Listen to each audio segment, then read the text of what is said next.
In 1812, Americans were stunned by the attack of a foreign enemy of superior force. This act of war precipitated a kind of 19th century arms race. The contest would lead to the construction of a series of super forts designed to stand guard over the nation's greatest cities and defend the homeland. The largest of these was Fort Delaware. If you think about a stealth fighter that we have today that repels radar and so on, this is designed a lot that way too, because the angles of the walls are to deflect cannon from getting a straight one-on shot, so it bounces off and so on. It's just extremely subtle.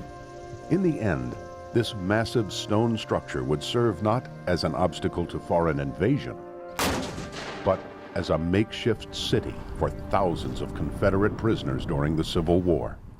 Men like English-born Confederate Private James Franklin. My heart sank within me when the ominous name of Fort Delaware was whispered among the men. I had heard so many fearful tales of this place, told by men who had been prisoners here, that my imagination had shaped it into something resembling the notorious Black Hole of Calcutta. Pea Patch, as our boys frequently call it, in allusion, I suppose, to its size, is an island of about a mile in circumference, situated on the Delaware River, about 44 miles nearly south of Philadelphia. The river at this point is about 5 miles wide. Opposite the eastern side of the island is the shore of New Jersey. On the west side is Delaware. The fort is on the south side of the island, from the few moments I had for observation. I should not consider it to be of great strength. It is built of granite and mounts some 150 guns. We have here a rare piece of history. It is something that's forged in war, but not really used for war. It's a town that evolves out of war. It's a very peculiar town, but it just goes to show the strength, in my mind, of the human character. We hear so much about the Battle of Gettysburg, Antietam, Shiloh. These are the fireworks that attract people. But the real story of the American Civil War, diplomatically, politically, this is where you're going to learn the real story of the American Civil War.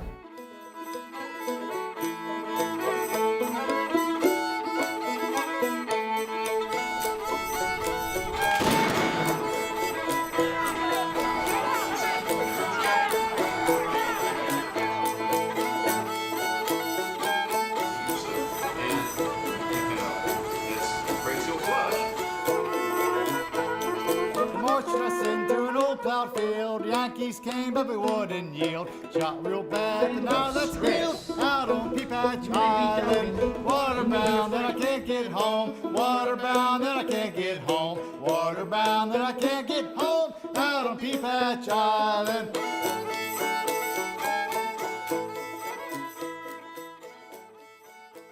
The Delaware River was a direct conduit to Philadelphia. Its defense was crucial to the survival of the nation. Some 40 miles south of the city, where the channel narrowed, was a small marshy island known as Pea Patch. It would serve as the location for the nation's greatest undertaking of military engineering of the time. Brevet Major John Sanders oversaw the construction of Fort Delaware. It took over a decade and cost more than $1.3 million. Millions of bricks and thousands of tons of stone were used to complete the defensive wonder. In January of 1861, as the Union drew closer to inevitable war, Fort Delaware held a small garrison of 20 soldiers. By the end of the year, hundreds were stationed there, and the first Confederate prisoners had arrived. The armament of the fortress continued in anticipation of a naval assault. By the time it was fully armed, Fort Delaware would house 156 heavy guns of 5 calibers, capable of launching a devastating assault on approaching ships as far as 3 miles downstream. They would never be fired in defense of the fort. The escalating Civil War brought a constant barrage of new prisoners. Month by month, the population of Pea Patch grew, straining the fort's resources and requiring increasing numbers of services.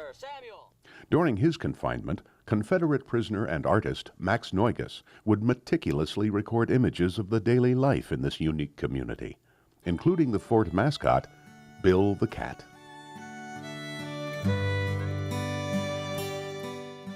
Prisoner ranks of enlisted men suffered the harshest living conditions, but Union guards fared little better. Confined on less than 75 acres with no real hope of escape, they suffered the brutal heat of the summers and deadly cold of cruel winters. Disease and discomfort made life nearly unbearable, and there was little to distract the prisoners fully from their hardship and misfortune.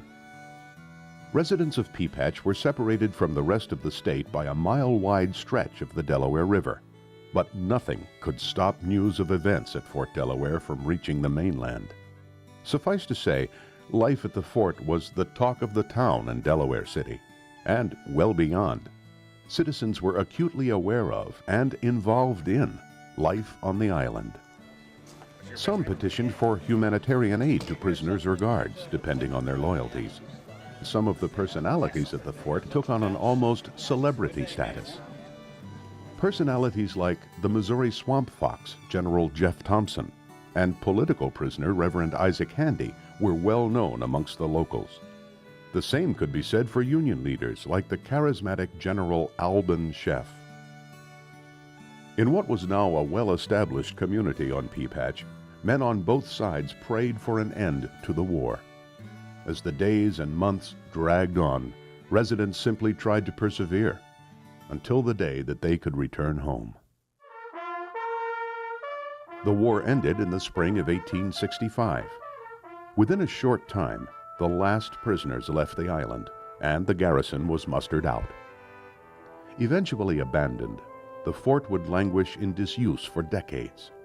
Lumber from the barracks and other outbuildings were stripped for materials, and storms destroyed the remaining wooden structures.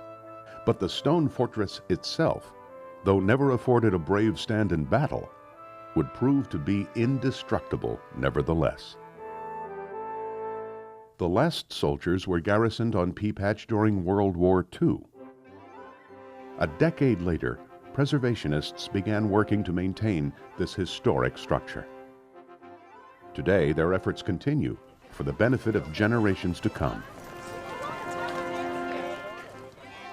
Once one of the nation's largest and most modern fortifications, Fort Delaware still stands as a testament to a bygone era and an important piece of the foundation of the United States of America. Today, Fort Delaware State Park's hands-on history programs present a vibrant portrait of Civil War-era life at one of our country's greatest fortifications.